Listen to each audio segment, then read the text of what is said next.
So I want to welcome everybody. Thank you everyone for joining the presentation of the Canadian mapping.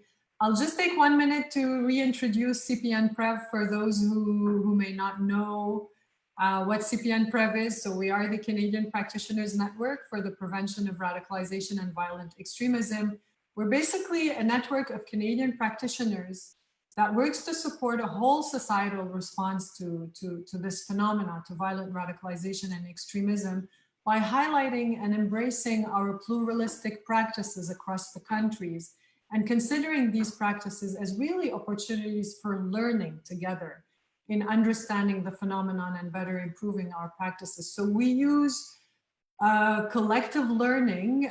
We use a large area of knowledge mobilization tools to build critical thinking around this phenomenon, to proactively shape pathways for social inclusion as we consider that as the primary protective factor to minimize harms and risks for individuals and communities while continuing and upholding the best ethical standards in the practice of this field. So today we're very happy to present the result of almost more than a year, 2 years work in mapping the Canadian landscape in terms of practices around this issue. And why mapping is important? Because whenever a country is faced with a new phenomenon that has challenges, it's highly important in order to ensure a coherent response from the government top policy level to the funding, to the practitioners and to the community level. To ensure that coherent response,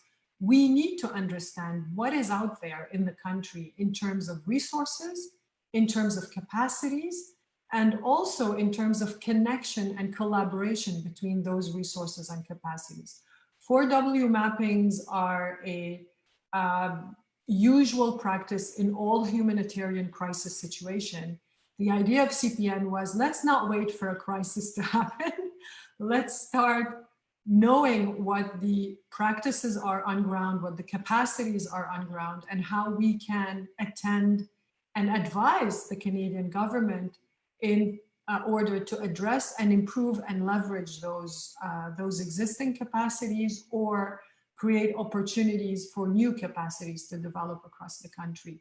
So without further ado, I will leave it to our expert in the mapping, Sarah, who really will present to you the results of the mapping.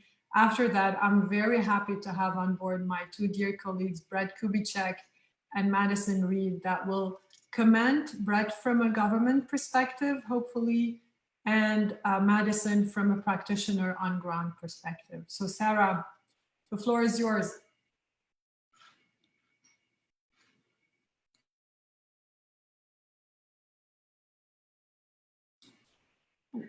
Sorry. So thank you for being here today. I'm going to share with you the main findings of the mapping research. In Canada, we found that the programs are very young and that practitioners tend to work in silos, which is why we do not have a lot of information regarding what is done on the ground. And this is why we decided to do a mapping in order to document what is done where, how, and with whom. In order to do that, we've met with 32 organizations and asked them questions regarding their practices, the challenges that they've been facing, and also the solutions that they've found in order to rise above these challenges. So who are the practitioners in Canada? Well, mainly, we have three kinds of PCV programs. We have the hubs, models, and situational tables, the psychosocial teams, and also other specific programs that come from the community. So it can be coming from religious communities, it can be any citizen that organizes some kind of intervention aiming to help the families of those who are affected with the radicalization, and other kind of specific programs, such as helping people getting out of extremist groups. We also have three main sectors: the psychosocial sector, which is the main one in Canada, the law enforcement sector, and the community level work sector. And an important finding that the mapping allowed us to make is that in general in Canada, programs are not specialized in one kind of social polarization. They are more general. They focus on all kinds of polarization, such as right wing, left wing, incels, anything. We do, however, have religious polarization programs, but these programs are made by that religious community for their own religious community.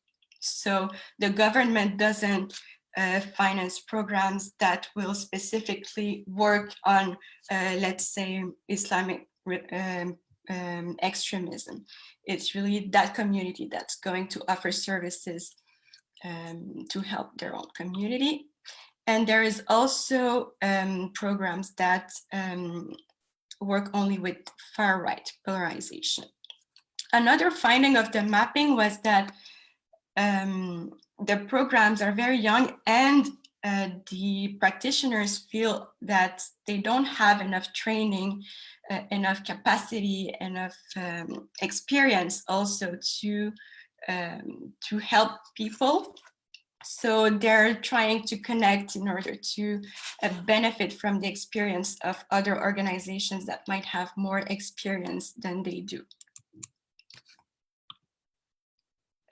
We've also found that more than half of the organization have a specific mandate that aims to intervene in cases of violent radicalization and extremism.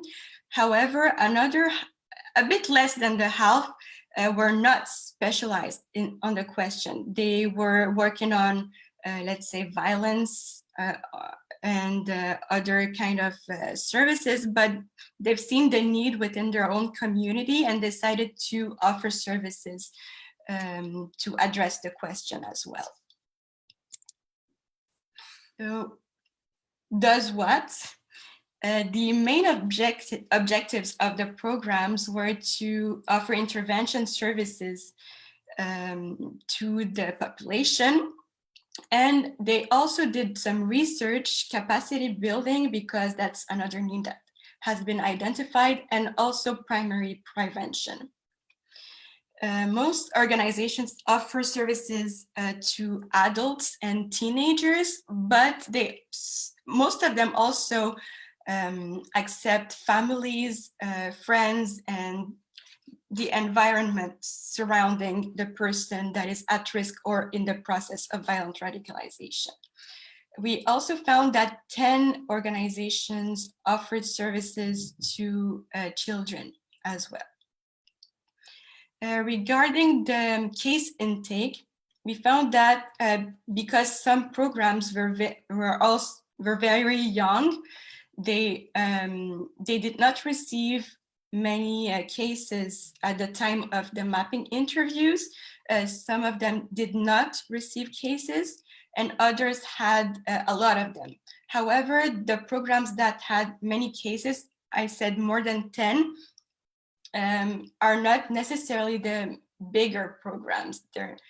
They can be small programs with a bigger intake, and they don't necessarily have the financial means and the personnel to help those people, but they're still doing it.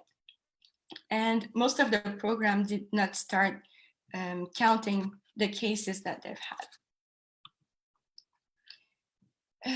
For the offered services, most programs offered peer support and mentoring, and also psychosocial services, which is logical considering that most programs were from the psychosocial sector. Many programs also offered religious support, housing assistance, employment assistance, but the hubs models were the ones who in general offered the most services due to the model that they have that is collaborative and multi-sectoral. Regarding the location of the program, we found that most resources in Canada are located in Quebec, Ontario, and Alberta. And we haven't found any programs in the provinces of Saskatchewan and Manitoba, also in a few provinces from the Maritimes, such as Nova Scotia, Prince Edward Island, and also Labrador and Newfoundland. Now it raises the question to say whether they don't have any programs because they don't need them. However, researchers have found active extremist groups in these regions of Canada. So there's also the possibility that they have resources, but that the mapping was not able to find them. In that case, more researchers would be needed. Also, we've developed, in order to facilitate the references, an interactive map that is open to the public. I'm going to show you.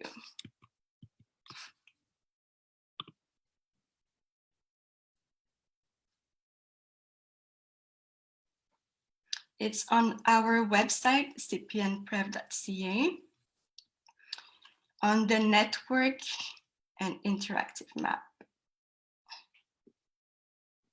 Here you can... We can't see it so far, Sarah. Sorry? We can't see the interactive map. No? And what about now? No, you need to share it, Sarah. Yeah. It says that I'm screen sharing. Yes, you're screen sharing your PowerPoint. You just need to okay. flip it to the... Sorry.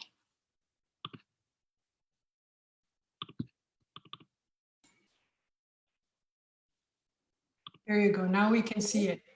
Yeah, okay. We have to put it smaller. So here you can see the organizations that work in the field of PCVE and offer intervention services to people at risk or in the process of violent radicalization. You can also select a search mode, for example, if you want to search by sector, organizations working in mental health in Ontario, and then the organizations are going to appear under the map. And you are free to contact them. And we wanted to give that resource to other practitioners and also to the public whenever they are looking for help. Let's go back to the PowerPoint. We found a few challenges regarding collaborations as well. A lot of organizations mentioned that there were tensions between the law enforcement sector and the psychosocial and also community sectors. However, they did have better relationships with the community police. Also, they found that it was sometimes difficult to collaborate with the press because there have been a few situations where the press did not respect what was intended, and it resulted in harm in the point of view of the intervention. Also, another point is the fact that the financing resources are very limited. As you can see in the figure, the financing sources are mainly coming from the government, and most of it is from the federal government. So the organizations are fighting for the same resources, and it can complicate the relationships between them whenever collaboration is at stake. So we've made a few recommendations to counter all of these challenges. Regarding the funding, we suggest that we diversify funding sources, especially to give a chance to the newer and smaller organizations that make great work on the ground, but did not have the chance to receive any funding. Some organizations only rely on volunteers or contribute with their own money in order to continue offering services to their community. So by diversifying funding sources and giving them a chance, they would be able to keep up their good work. We also suggest to encourage dialogue with the media and find a way of working together. Another recommendation is to develop communities of practices that will allow a law enforcement sector and psychosocial sector to work better together. Another point was to assess if there is a need of services in the regions where we did not find any intervention programs, such as in Manitoba, Saskatchewan, and to find a way to give the capacity to organizations that already exist there to be able to offer intervention services in that field of work. And because the practitioners felt that they were not well equipped to give intervention services in a context of radicalization, we also recommend to make the training more accessible and to give them more guidelines, good practices, and to keep them in touch with the research sector. So that was all. Thank you very much. And Raida, I'm gonna let you continue. Great, thank you, Sarah. So I have to say that summarizing in 10 minutes, a year and a half, full load of work is a great challenge. So I do very strongly invite you to read our upcoming report because it has so much more information, in-depth information, both quantitative and qualitative, about the nature of the organizations, their structures, their challenges, the models of their work, and it will be only one of 3 upcoming reports. And I have also to highlight the presence and support of my colleagues and from the UNESCO chair, David and Vivek, the UNESCO chair on prevention of violent radicalization, that have also conducted an international mapping, actually, of centers of expertise. So I think in both these works, we kind of, from the chair, you can look at the chair's website and you will see the international map of centers of expertise. And CPN-PREV provides you the on-ground map of practitioners. So just to say 2 simple words, it's very hard to reduce the breadth and the richness of the results. What we can say now is that there are capacities in the country. They're not evenly distributed, and this is something that we have to deeply think about. So some territories and some provinces lack or at least have capacities that are not yet identified, organized, supported. We just have to think about all this. Practitioners used to work in silos. CPN-PREV is trying very hard to break that silo in connecting practitioners across the country so we can learn from each other's practices. Funding remain a challenge, of course, and I think, Brett, you will probably speak to that. I have to say that most of the programs exist thanks to the Community Resilience Fund. And that's a challenge also to the Community Resilience Fund. So hopefully, Brett, you can maybe say a word about that. Collaboration is an important challenge, particularly between the psychosocial and the policing sector, as Sarah highlighted, which means that in the future, in the coming months and months, I would say, we will have to think about how to strengthen and improve those collaborations.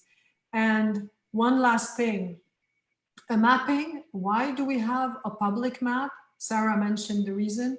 Another additional reason is that a map is like a photography. It shows you what's going on in a specific space and in a specific time. The fact that the map is online is to recognize the dynamic nature, both of the phenomenon, but also of the evolving resources. So whenever a new resource is identified, and we do invite people on board here today, if you know about resources that should be on this map, please let us know. But this is a map that is interactive, that continues to be changed based on the dynamic changes in the field. So without no further delays, I'm very happy and honored to have Brett and Madison today on board. And I will let you present yourselves because the CV is big, so I'll let you choose whatever you want to put at the forefront today. Brett, how about maybe we start with you? Sure, OK. Merci, Raida. Oui, je m'appelle Brett Kubicek, je suis gestionnaire de recherche au sein du Centre canadien d'engagement communautaire et prévention de violence à Sécurité publique Canada, à Ottawa. Et je voulais mettre un peu d'emphase sur le mot recherche. Le mot recherche dans mon titre, mon rôle, c'est pas tout à fait idéal comme mot. Mon rôle est plutôt d'essayer de mobiliser de transfert de connaissances. Et c'est une des raisons que la cartographie, ce rapport est tellement important pour nous. So I was just saying, my name is Brett Kubicek. I manage research at the Canada Centre for Community Engagement and Prevention of Violence at Public Safety in Ottawa. We are still ourselves. I know the mapping, la cartographie, talks about how the field of prevention for countering radicalization of violence is still relatively young. So are we. We're still learning and growing ourselves, and I want to come back to that. And I was, in a sense, critiquing my own title of my role at the Canada Centre. And I'm referred to as a research manager, but it's much more of a role of trying to help knowledge move around, like how to bring not just research and data, but the experiences of practitioners to policy, to programs, to how we use something like the Community Resilience Fund that Raida mentioned. And you know, one of the first things we funded was the Canadian Practitioners Network. And there were reasons for that. And this mapping exercise was one of them. But one of the lessons too was what we saw from the history of prevention, especially in Western Europe. We saw examples of programs that started with a very heavy model at the federal level, pushed down onto local levels and it not working. And we saw examples of practitioners somewhat isolated, struggling to learn how to do this kind of prevention in their local context. And there are models like the Radicalization Awareness Network in Europe that try to fix some of those issues, to sort of help local practitioners connect to each other, learn from each other. And one of the things that I think was a reason why so we have a steering committee with many departments and agencies who helps us decide what to fund. And one of the things that I think that group liked about the Canadian Practitioners model was this very intentional approach to understanding the local context, mapping the programs that are out there, trying to understand what they need, be it resources, training, evidence. So very grateful to be here with you today, because we've been also looking forward for the last year or so for the results of this. You know, if you, the report mentions our national strategy, and we have a number of things in there that I think link well with the report. We talk about the importance of multiple sectors working together on what are often highly complicated risks, vulnerabilities, needs that are different from one location to another, from one social network to another, from one violent extremist movement to another. And it was interesting to see in this report how much emphasis you put on that multidisciplinary partnership angle. The importance of funding, that was something that we heard early on. The report mentions we did some consultations nationally to try to inform our national strategy, and the challenges for, and it's not limited to our space, the role of funding for prevention and crime prevention and other fields where you see dynamics of competition, where you see you know, something that seems like a long period of time, 5 years, is actually not that long for a new program. These are important things for us to hear about, for us to think about when we're, you know, looking towards our next funding call, but it's also, you know, thinking about our role as a supporter.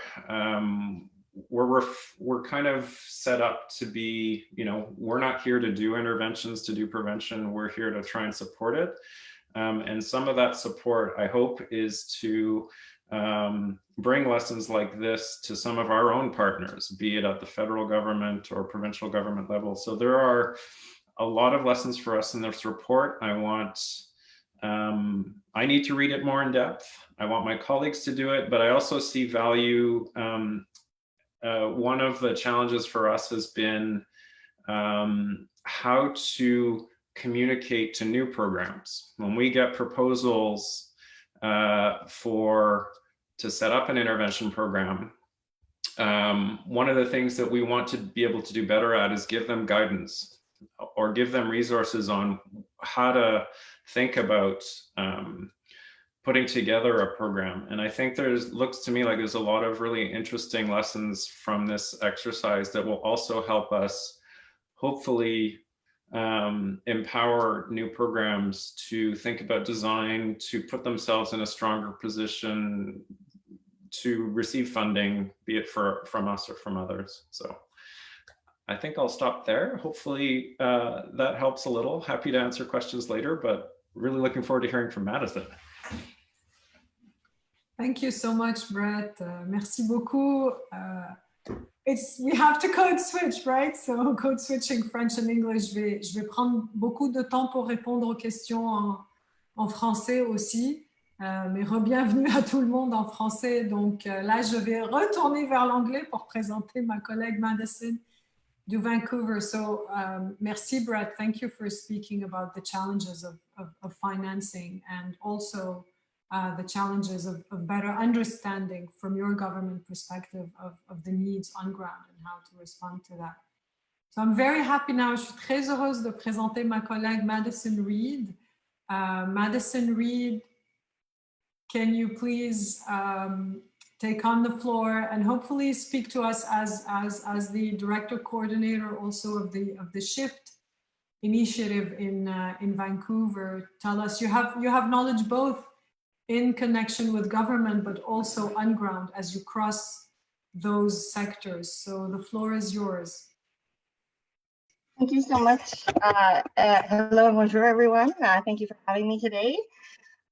Yes, I actually was just thinking this morning that this mapping project has a specific special place in my heart because when I joined the SHIFT program just over 2 years ago, about a week or two into that role, Sarah contacted us and asked that we participate in this mapping project. So I think besides the Canada Centre, which I'll talk about in a moment, this project actually represents my first dive into collaboration in this space. So the fact that we've now come full circle and I'm here talking to you about collaboration, definitely very exciting. This project is definitely something that I've looked forward to since I heard about it way back when. And so I can't wait to really dive in and look at the mapping and see what programs have grown up in the interim.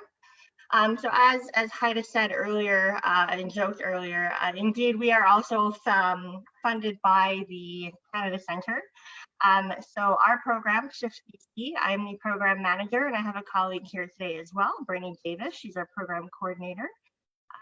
We were funded back in 2017 by the Canada Centre, although we are housed within the British Columbia Ministry of Public Safety and Solicitor General. So we've been operational since late 2018. So we had a startup phase, as well as a lot of a period of what I will call intense negotiations, which we'll get into in a moment. So overall, I absolutely agree with Haida when she said that back in 2017, 2018, I do feel that a lot of the programs were indeed operating in silos. And I think that this made all of us feel, as Sarah said, you know, that we weren't prepared, that we didn't have the required skills. As well as Brett mentioned, this is a very new field. So coupled with all of those facts, it essentially led to this feeling of everyone was reinventing the wheel, if you will, and no one really knew who to reach out for if they wanted collaboration, or if we had questions about something such as, you know, what inclusion criteria for our participants make sense. And of course, independent research, partnering with academia, all of that absolutely was happening. But it's not the same as having colleagues in the space in a Canadian context in particular, because our Canadian context is not necessarily transferable directly to a European or even a US context. So that brings me to the Canada Centre. And I will say, partially probably due to the fact that they are such a major funder in this field, it has been a real pleasure being able to work not only with Brett, but with all of his colleagues there. Because I think we recognized this early on, and there was always a clear commitment to connect the different programs that they had funded. And that was seen through various modalities such as CRV Week, so conferences, email introductions. They would publish or share various research that had come out of any of the various programs. And then they encourage joint projects, joint research, etc. CPN-PREV is another organization which, just as we're seeing today, has had just a huge impact, I think, on collaboration in this space. I will talk about one really exciting project that they gathered the major programs for in a moment, but I also wanted to take a second to say that they too, with their various conferences and events, have always been at the forefront, or the vanguard, if you will, of having these discussions and collaborations. So thank you so much, all of you. And so moving into that project, Haida mentioned it earlier, but I will highlight it as I see it as sort of the pinnacle of where we have come in the last few years, and that is the joint virtual partners in practice community that we have going. So various programs across Canada of very distinct operational models and procedures have come together, and in a way that respects privacy and FOIPA legislation, and you know, as well as the best interest of the practitioners. We come together and we discuss cases, we discuss best practice, we discuss challenges that any of the programs are going through. So that is, I think, very unique. I don't think that's happening anywhere outside of Canada, and I'm so excited to be a part of that. Speaking from my own personal context, we are, as Sarah mentioned, a hub model, modified hub model actually. So we partner with organizations that existed already within British Columbia, most of which the British Columbian government has funded or supports. So there is, I will say from my context, we have an added ease of pre-existing relationships that not all programs have. So I do acknowledge that, and I think that that has been instrumental in our success in collaboration. particularly when it comes to, as I said, pre-existing hubs, service delivery agencies. So that can be other government agencies such as health authorities or NGOs that are funded through BC government, all the way to law enforcement, which as part of the Ministry of Public Safety and Solicitor General, we are the ones who are administering the RCMP contract within our province. And of course, we also work closely with municipal governments where applicable. And so those pre-existing relationships, I think, really put SHIFT in an ideal spot back at the beginning to leverage these relationships in a very productive way. However, I don't want to paint an overly rosy picture. There is still tensions, there are still negotiations that happen, particularly in the realm of referrals. But that has always been from a place of mutual interest and mutual support. So there is a high level of support for SHIFT in BC from law enforcement and from various service provider partners. And really, any negotiations that were happening were more about the brass tacks of the situation. So how would a referral be made? What kind of information would be shared? Which I will say, in terms of law enforcement, is none. So that conversation was probably the most tense, if I'm being candid. But we in British Columbia haven't had the same challenges that I know that other provinces have had in terms of working quite closely with law enforcement and yet maintaining our integrity as a non-punitive, non-surveillance, pro-health approach to this topic. And I think, at least in British Columbia, and I know in other provinces, certain other provinces as well, there is an appetite for that amongst law enforcement. And there is a tacit acknowledgement that there are cases that are much better suited to the public health sector rather than the intelligence and security sector. In terms of the hub model, I am cognizant of time, so I will, I'm happy to be contacted if anyone has questions after this presentation. But in terms of the hub model, what I have seen in terms of collaboration has been nothing short of inspiring. Whereas before, much like CRV programs, our service providers in BC were working in silos. They didn't know how to contact each other, and there was a very tense competition for the same resources, as Sarah and Haida very eloquently put earlier. It does definitely send a chill through the attempts at collaboration when you know that the person that you're reaching out to or asking for their program's help is, of course, at the end of the day, competing for the same funding that you are. So what the hub model has been able to do is it's been able to provide resources across the board in a community, whether that be Surrey or Vancouver or Victoria here in BC. That's an example. There is no hub in Vancouver at the moment. But those of you who aren't from British Columbia, it gives you a sense that these hubs are usually tied to municipalities, although not in every case.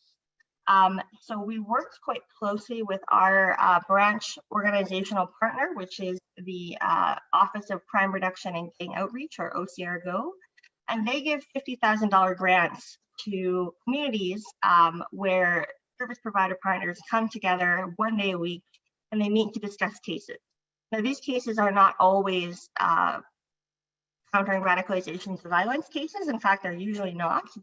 Simply due, as we all know in this space, the volume of cases would not meet the strictures of meeting once per week. That would be ridiculous.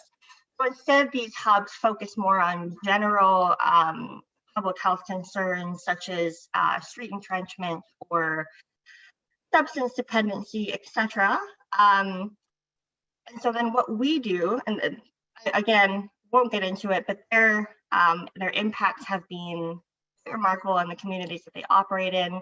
Most of them have websites for information that you can look up, but they've had a huge impact on the way that things are done. But in terms of collaboration, it's inspiring to see, as whereas before law enforcement would probably never talk to the Ministry of Children and Family Development in a non-bureaucratic way.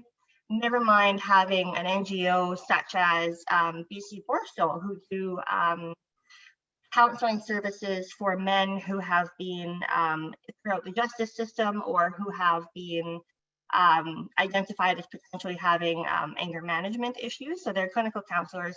And having 3 of them, of those organizations, in a room sharing information when one asks for it. So have you ever heard of John Smith? What do I need to know about him in order to make my intervention better? And having both law enforcement and the Ministry of Children and Family Development both pull up their information right there and then and share that in order to increase the likelihood of that success of that intervention and the best interest of that individual, while also meeting FOIPA, privacy, and other legislation, keeping the best interest of that participant at heart, rather than concerns about funding or fear because I think fear of information sharing legislation is a very real thing, as it should be, because that of course should be at the forefront of our minds when we're dealing with vulnerable people, or anyone in fact. But having ways where we can support partners to nevertheless share information for the good of the participant, as I said, is very inspiring. So that is a model that I'm very interested to see where it goes in the future. From our perspective, SHIFT's perspective, we work with those hubs. So when we get a referral, whether that be from law enforcement, from a school board, from a health authority, we are then able to make the referral in turn to that hub, knowing that the ministry, our wider ministry, has not only contributed funding, so there's less competition, but also that we provide training, we provide other support as well. So we really are trying to create a community around these hub models, and that then in turn empowers our ability to serve clients in the CRVV space. As Sarah said earlier, SHIFT is one of those programs. We only deal in disengagement. We don't deal with de-radicalization or the tertiary space. So we take clients from any ideological background or none, as the case may be. We also, of course, the reason I'm saying none is because we do deal with youth all the way down to the age of 12. And so it's not always possible or useful to categorize youth at that point. So, an example I have is a youth has spray painted an offensive message on the side of their school, for example. So again, you can see where left alone, that could potentially develop into problematic or hateful activity. So that falls under our mandate, all the way up to we have clients who have been recently released from the justice system for a CRV related offense. So it depends, but I am cognizant of time, so I will just end by saying the difference I've seen in this space between when Sarah contacted me about this program and now has been absolutely phenomenal to watch and be a part of, and a special thanks to Brett and to Haida, because both of you were and are instrumental in making that happen. Thank you so much. Merci beaucoup, Madison. Thank you for this very detailed and in-depth experience from the field, but also, speaking about how it really happens on day-to-day practice. And you have spoke of this very promising and typical Canadian hub model, which kind of speaks to the spirit of the Canadian perspective more in general of the phenomenon as being, a societal effort and really a multi-sectoral and multi-disciplinary effort. Donc, je pense qu'on va donner quand même un bon 12 minutes pour des questions. Pour le public, je vois qu'il y a déjà des questions dans le chat. Donc, si tout le monde est OK, peut-être Daniela ou Sarah, vous pouvez nous dire, ou les participants un peu, gérer la question de questions. Et je vais faire un clin d'œil à Lucam puisque je répondrai en français. Perfect. Thank you, Haida. So hi, everyone. I'm Daniela, Knowledge Mobilization Coordinator at CPN-PREV. I'll be reading the questions today. Well, first logistic question, will a PowerPoint or a summary be made available? I think maybe even I can answer that one. So the summary, the executive summary is currently on CPN-PREV's website in English, and in French we have the full report executive summary as well. We will be translating the report very soon, and it'll be made available in English too. I'll be able to post the link to our website on the chat in a few minutes. Then we have a question from Laurence. How will the mapping help concretely prevent violent incidents due to radicalization? Ça, c'est la question. So, comment est-ce que le mapping va aider à réduire cette problématique? Or how will the mapping contribute? Well, the mapping contributes at the earlier stages. So what the mapping does is, as I said, identify the needs and the resources, leverage, increase the capacities. And then those capacities are the one that will be delivering the services. So you have to consider it as the earlier, but the essential and continuous steps in the collaboration. Il y a aussi une influence qui peut être directe, c'est-à-dire que dans la prévention, un facteur clé de la prévention, c'est l'accessibilité des services. One of the issues is when people need help, do not access help. And sometimes they do not access help because they do not know where help is. Donc, quand on fait une cartographie, when we do a mapping and we make it available to the public then can know what door, what phone can they call, what number can they call if they need information or if they need a direct referral. Donc, il y a deux routes. Il y a une route qui est en préparant et en améliorant les capacités et l'autre, c'est en donnant accès potentiellement aux services. C'est comme ça, en quelque sorte, que ça va contribuer à réduire. On l'espère. Merci, Haida. Alors, une autre question, c'est est-il possible d'évaluer le travail de ces nouveaux acteurs quant à la prévention des phénomènes d'extrémisme violent? Alors là, si on avait plus de temps, I would have invited my colleagues from the UNESCO chair to answer. And Pablo Madriaza, that you see, who's the coordinator of CPN-PREV, as well as the UNESCO chair, the coordinator of research, is working heavily on a systematic review of literature on evaluation methods, which made him very cognizant of all the evaluations that exist out there. Pablo, tu me corrigeras, en ce moment, au Canada, je crois qu'aucun des programmes n'a été évalué, none of the program. There was initially one evaluation on the hub models. There was an evaluation done. 2 programs have been evaluated, Pablo. C'est ça, yes. 2? Oui. We found 2 programs in Canada, one from Quebec, another one Vancouver. It's an online campaign. And also we know, because the mapping, we know 4 programs, 3 or 4 programs are being evaluated now. For example, Chief from Vancouver is evaluating now by a researcher there. So that's interesting. So we have, I think, in North America, we have a problem with evaluation. Most of the programs around the world are being evaluated in Europe, not here. But in Canada, of course, that is the next step to be done. Absolument. Les programmes du Québec sont aussi en train d'être évalués. Une évaluation a débuté. Mais je vous dirais, c'est la prochaine étape en termes de à mon avis, en termes de priorité de recherche future. C'est l'évaluation. Et ce qui est important, au-delà de l'évaluation de si un programme fonctionne, c'est comment et pourquoi. Qu'est-ce qui marche dans les programmes? C'est surtout ça qu'il faut qu'on connaisse au Canada aujourd'hui pour encourager et préserver ces programmes-là qui fonctionnent bien. Oui, juste pour ajouter un petit peu, d'habitude, la plupart du temps, quand nous subventionnons un programme, nous les donnons aussi de l'argent assez substantiel pour évaluer les programmes.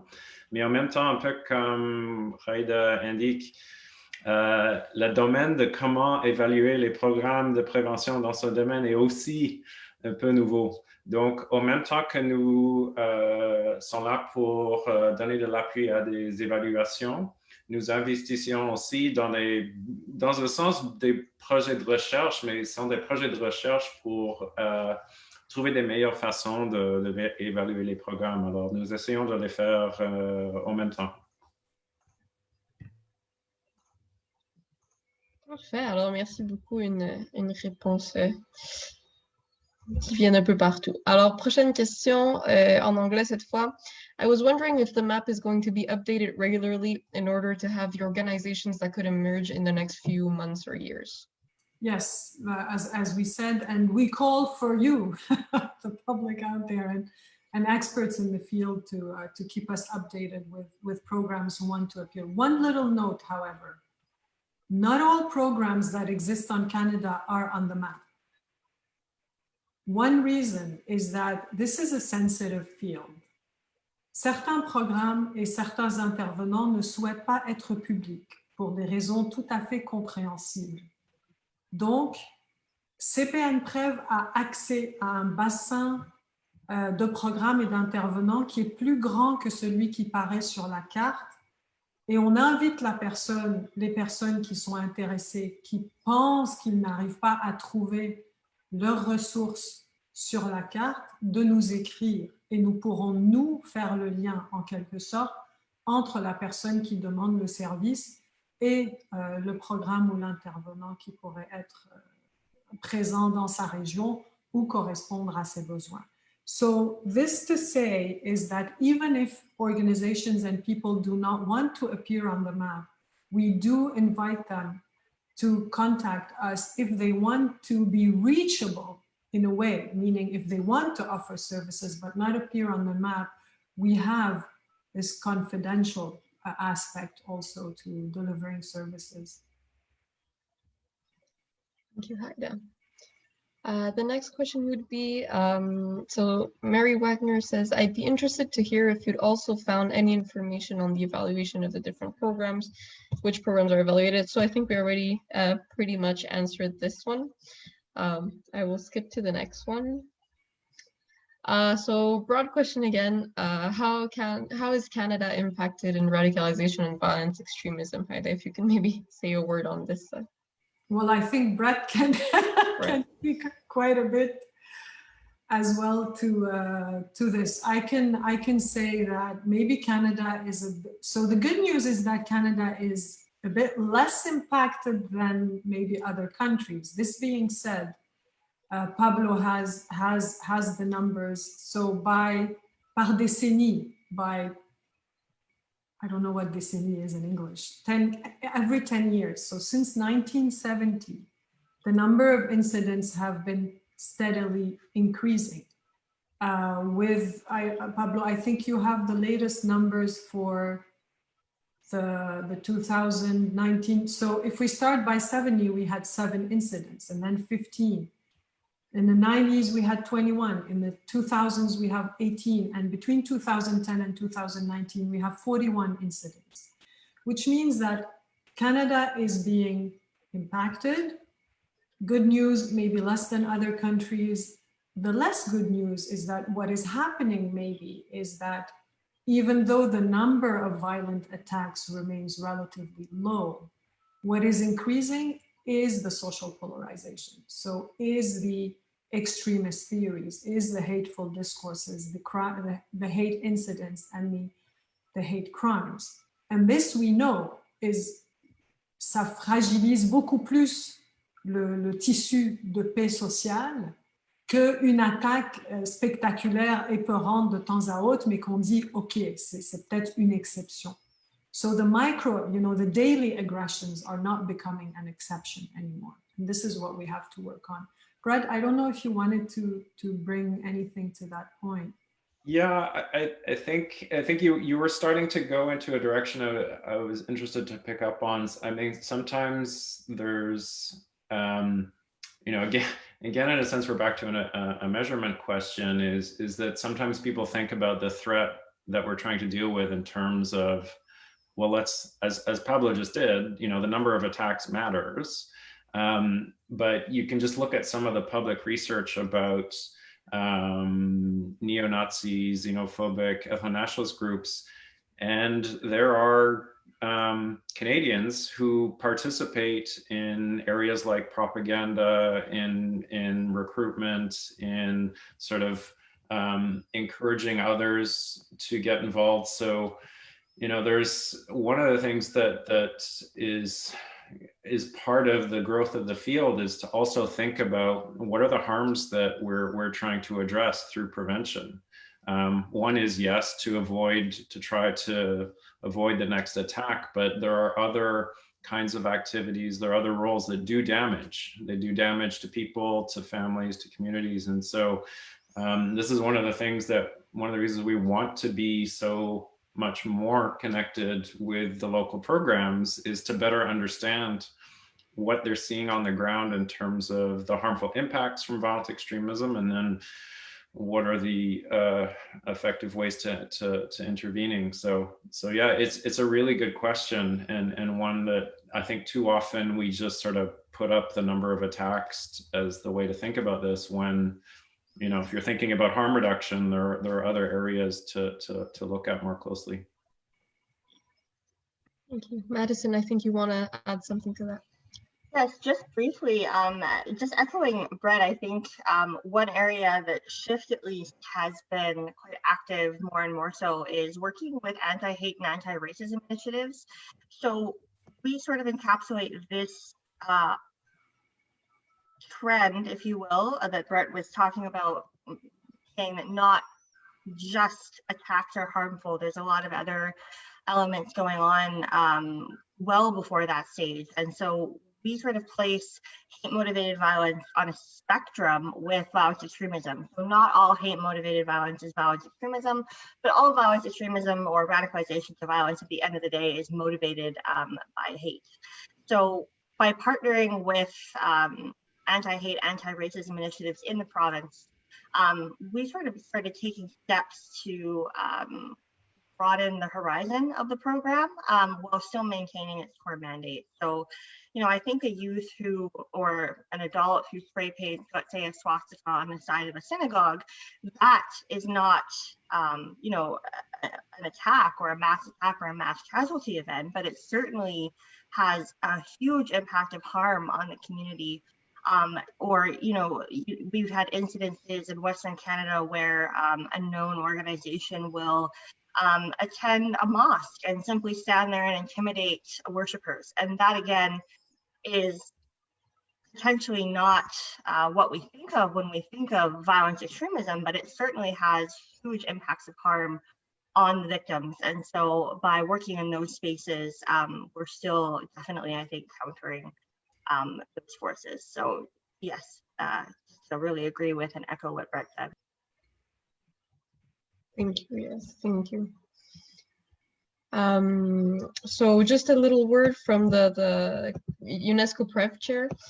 For those wondering about evaluation, the PREV chair will be giving a presentation about evaluation, and we'll forward the invitation to everyone on our registered list here.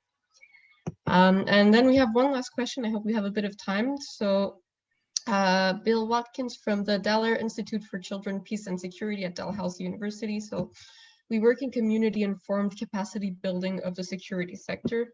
The presentation showed that capacity building was lower in the list of objectives of programs you found. Is that indicative of a lack of capacity building in Canada, or was it simply the classification system? So a lack of capacity building in Canada, I think that would not be the case. I think that there were huge efforts that have been done for the past at least 10 years since the Kanishka project was started of capacity building.